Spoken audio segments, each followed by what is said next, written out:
When I was young, my brother and I built a boat with our father. We spent several years sailing and exploring the Patuxent River. And then I met Tony. Peter and I spent many happy times on that boat, and so when we got married, we built a larger boat and ventured out into the Chesapeake Bay and its many rivers. We crewed on larger boats with dreams of sailing the world, but then life took another turn. Today, we look forward to retirement with dreams of leaving it all behind. Come join us on our journey to sail the seas. We're coming from the beautiful Bahamas, Nassau, the port of Nassau, and we're here to sail a catamaran, a lagoon, 39, 40-foot named Never Say Never. And I'll let Tony explain why we're sailing this boat. So Peter has much more sailing experience than I do, and getting these certifications will help me feel more comfortable on the boat and being able to sail the boat and do things that need to be done, even if he's not able to, if he were to become incapacitated or something. So this charter that we're taking will get us 4 certifications. It's ASA 101, 103, 104, and 114. It's Nautilus Sailing School is who we're doing it through. And I'm looking forward to it. It's a lot of reading I've had to do, and I'm a little behind. I'm trying to get caught up. I'm going to spend the afternoon before we get on the boat reading. And I'm excited about it. I think it'll be a good thing. The boat we're going to be getting is bigger. It's a catamaran. We're used to a trimaran, and it's much bigger than what I've been on before. So I am really looking forward to the classes and to sailing for the next week. I need her to be good enough and comfortable enough with that boat to turn that boat around and pick my ass up if I fall overboard. We'll see. God help us. We'll see you on the boat.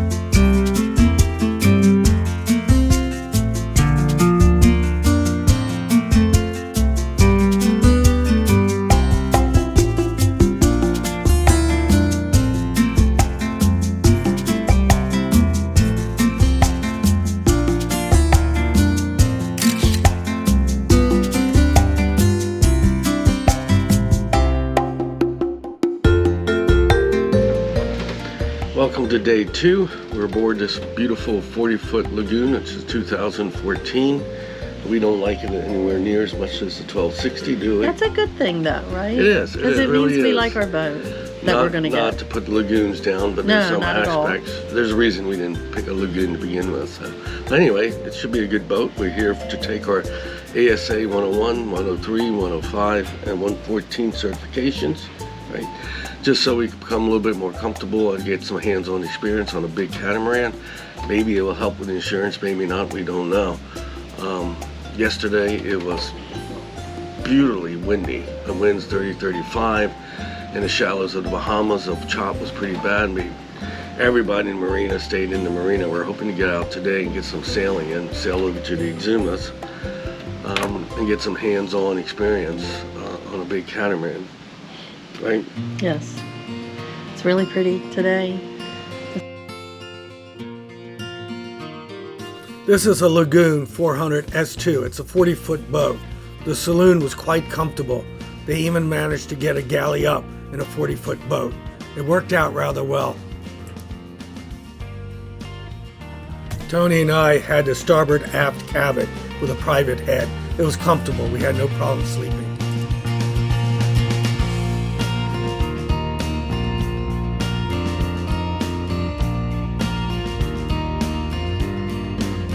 The cockpit was quite protected. You had to climb over each other to sit at the table in the cockpit. Of course, we all know how I feel about elevated helms. Look at those steps.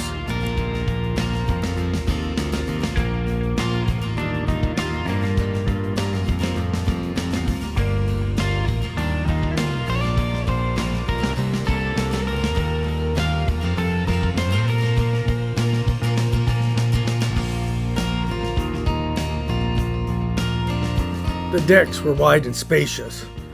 There was only 2 lifelines running along the sanctions. They seemed kind of low. The dolphin seat seemed kind of small for my big butt.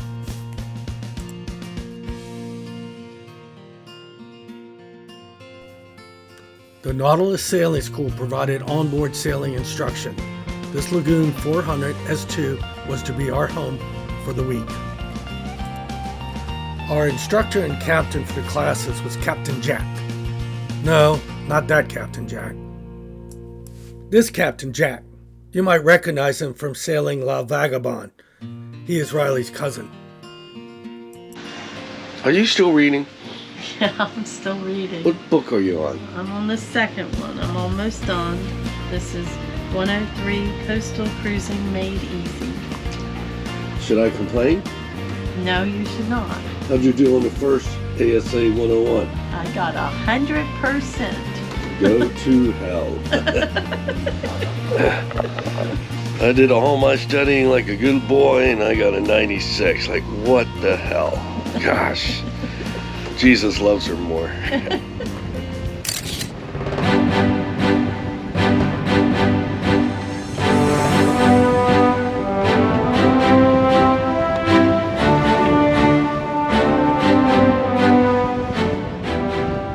We left Palm Key Marina and headed southeast, directly into the wind and into the chop.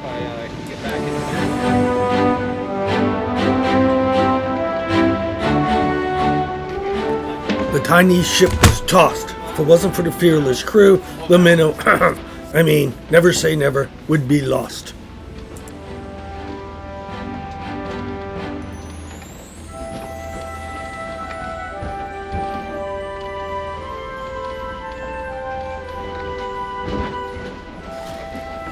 I was sitting in the cockpit, looking out the back of the cockpit on the passage over to the Exumas, and did good for a while, but then I got really sick.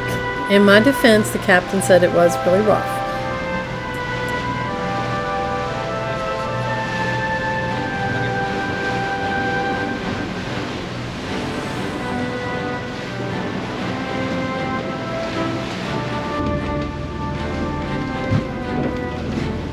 I got so sick that I went below and ended up falling asleep through most of the passage over. You slept through the worst of it. I'm so glad.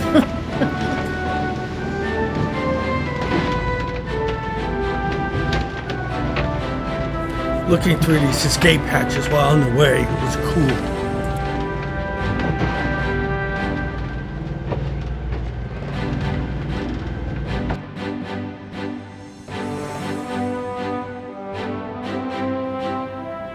I woke up and I took the helm and I felt a lot better, and the captain said you would, so here's a tip for if you get sick. Go to the helm and steer the boat. And I wasn't sick the rest of the trip. We had calmer seas the rest of the time.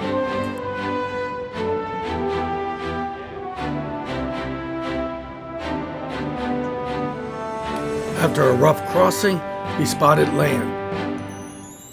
How was the passage? Pelagic fish might be once in a while, so you rough for me. And they'll come in, and like the GTs will come in. It was a rough passage. Grand,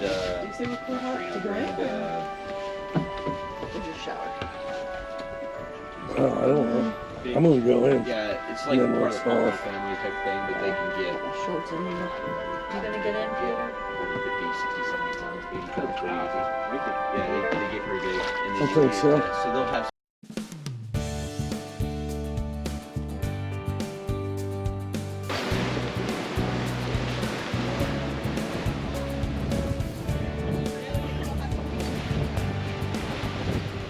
The Lagoon 400 sailed much better than I thought it would.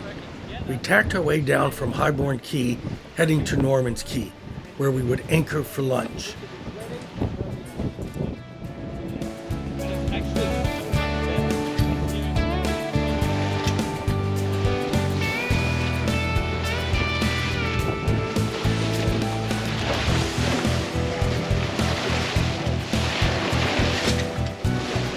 The boat was tacking into the wind, averaging about 6 knots. After the previous day's passage, everyone was very happy with the sailing.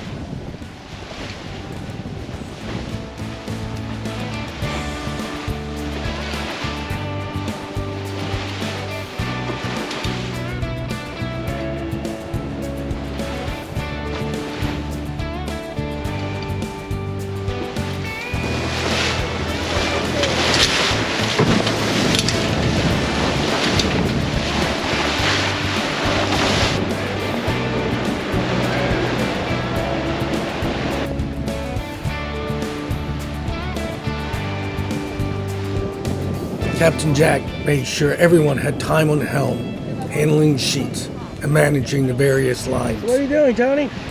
Sailing. Speak up. I'm watching. No fast. How fast are you going? 6.8. Come on, pretend I'm in charge. Plane, boss, the plane! There's a plane.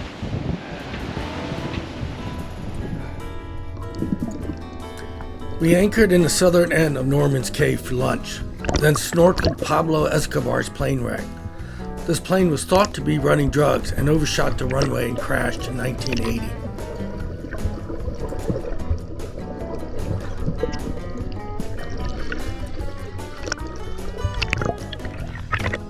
Tony and I struggled with the current, but found the snorkeling a nice distraction from all the learning.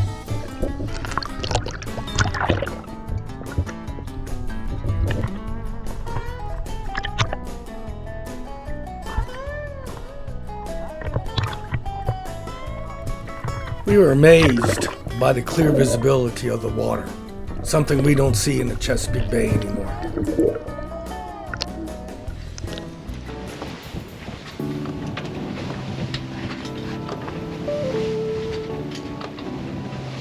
We again set sail on a reefed main as the wind picked up, and we continued our journey south toward Wardrick Wells, where we had a mooring ball reserved for us.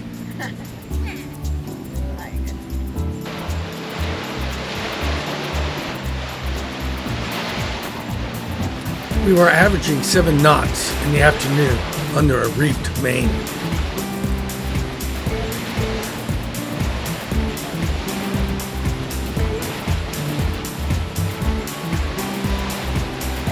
The captain had us practice reefing, tacking, and sailing different angles to the wind.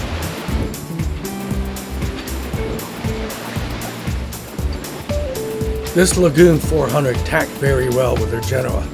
No backwinding required.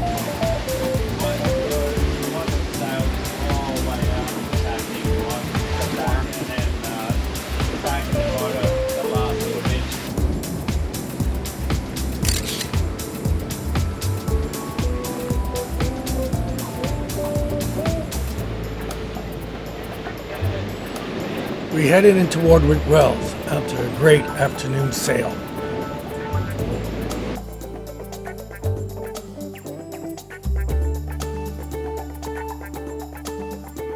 We awoke to a beautiful sunrise and decided to take a break and go for a short walkabout.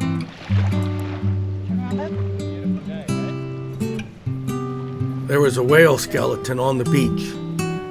Tony decided to pose in the belly of the beast. We hiked up to Boo Boo Hill, which is the highest point on the key.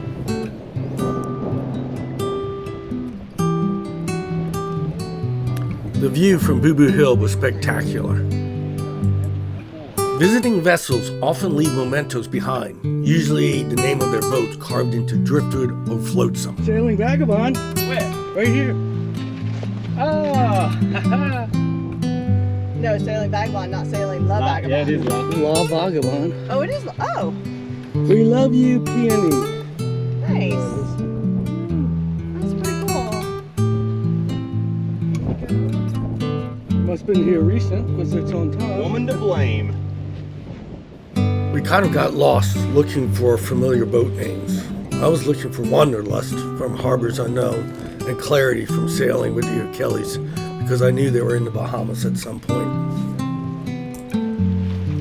Captain Jack soon had us back underway. We were heading towards Daniel Key. We met up with Womble, a Seawind 1600, the same boat that Captain Jack will soon crew across the Pacific on. We continued to tack south to Daniel Key, practicing tacking, reefing, and trimming the sails while taking turns on the helm and discussing safety. We had a very nice dinner at Daniel Key Yacht Club, enjoying the balmy night breeze through the open windows. We awoke the next morning. While everyone else was studying, Captain Jack and I took the tender out to Thunderball Grotto. I'm a big James Bond fan, and Thunderball was the first James Bond movie I remember seeing as a very young kid. We timed our visit during slack tide. We were lucky, no one else was there yet.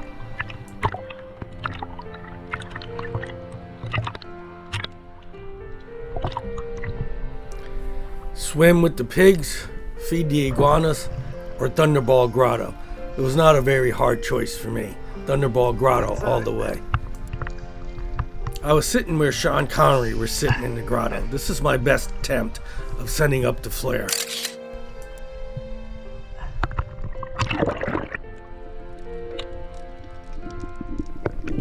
This was a dream come true.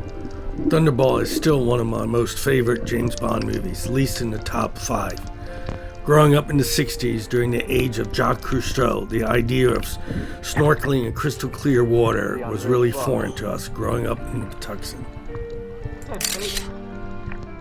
I could have stayed in the grotto all day, but we ended up snorkeling outside of the grotto to explore the reef somewhat.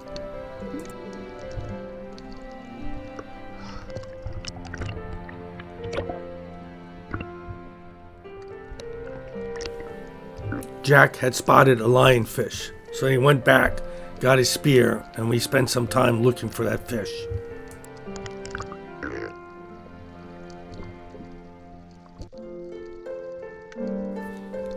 We poked and prodded all the crevices, but somehow that lionfish continued to elude us. No fish for lunch.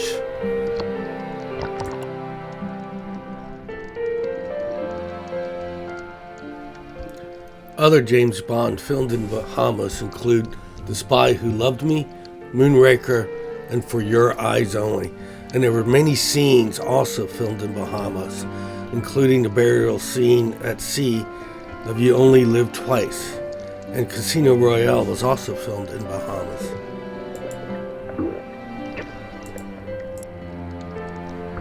We made our way back to the dinghy as other boats started to arrive full of people and tourists. It was time to get back to Never Say Never and start our course up on the Atlantic side of the Exumas.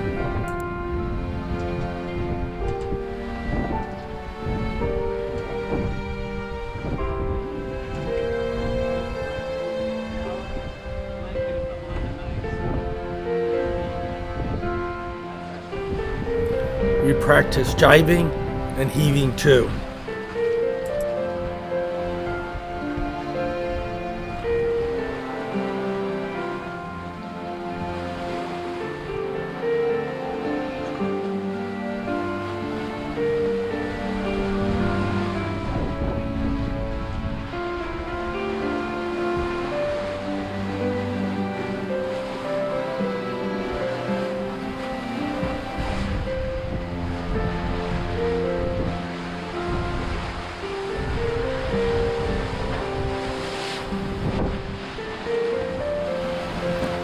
We set sail north on a nice, comfortable, and relaxing broad reach.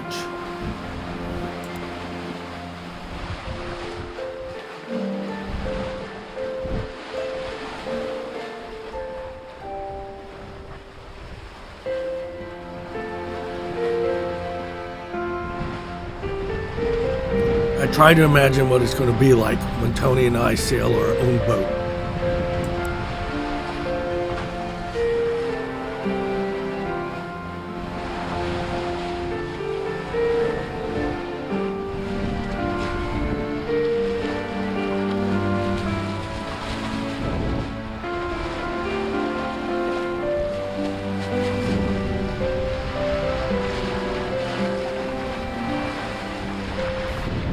Flying fish was skipping over the wave tops all around us. We had a fishing line out in the hopes of catching a mahi-mahi, but unfortunately, no fish for dinner.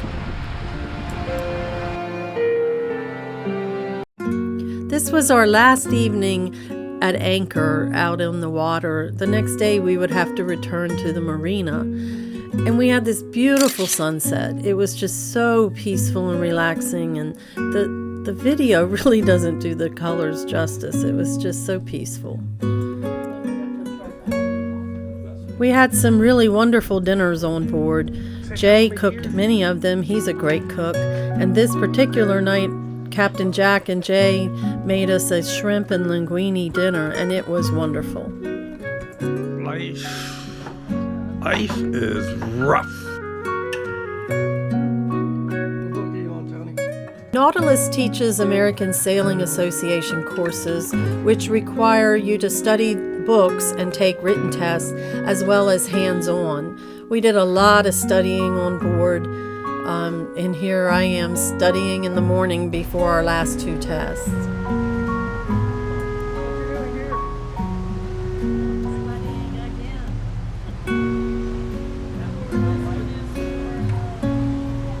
And here I am studying again on our way back to the marina on the last evening. These are the last 2 tests we have to get through.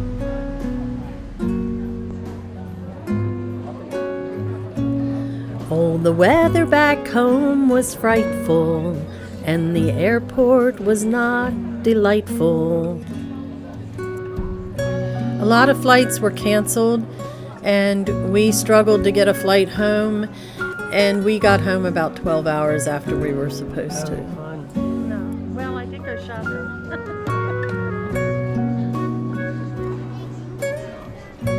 This sucks.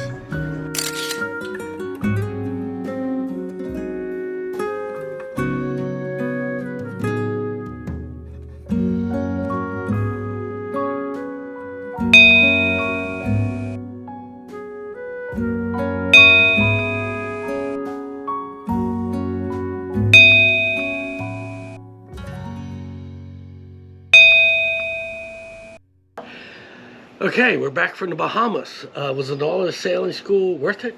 Did you enjoy yourself? I definitely enjoyed it. It was busy, but we learned a lot. I did. I learned a lot. Just the hands-on, and also from the books. And our captain was really great, Captain Jack. He was. He was very patient with us. Even I learned stuff. I learned... Mr. Sailor. Well, it's true. I learned that you can't be as sloppy taking loads off of winches on a bigger boat. We were kind of sloppy on the trimaran. You have to be a little bit more attentive. As we get older, safety becomes a little bit more important. So I learned some new tricks. I understood some of the old tricks, and I learned some of the stuff I've been doing all wrong all along. So I thought it was even helpful for myself. Would you have a recommendation of completing all your reading beforehand? Yes. I tried, though. That's not fair. I tried. But the first book I really read, not just read it, but I really studied it. And I did very well on that one. And I got A's on all of them, but the other 3 were a little bit harder for me.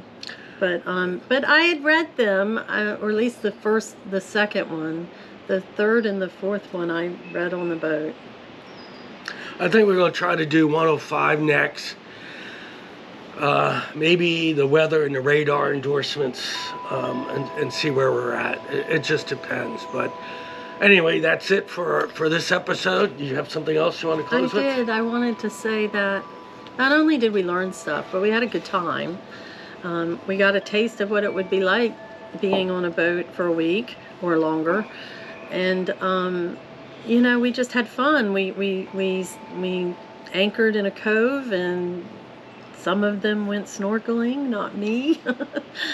But even like doing showers on the back end of the boat, we did that. And, it was just a really nice, wonderful experience. And that one night when we watched the sunset, it was just so peaceful. So I highly recommend it.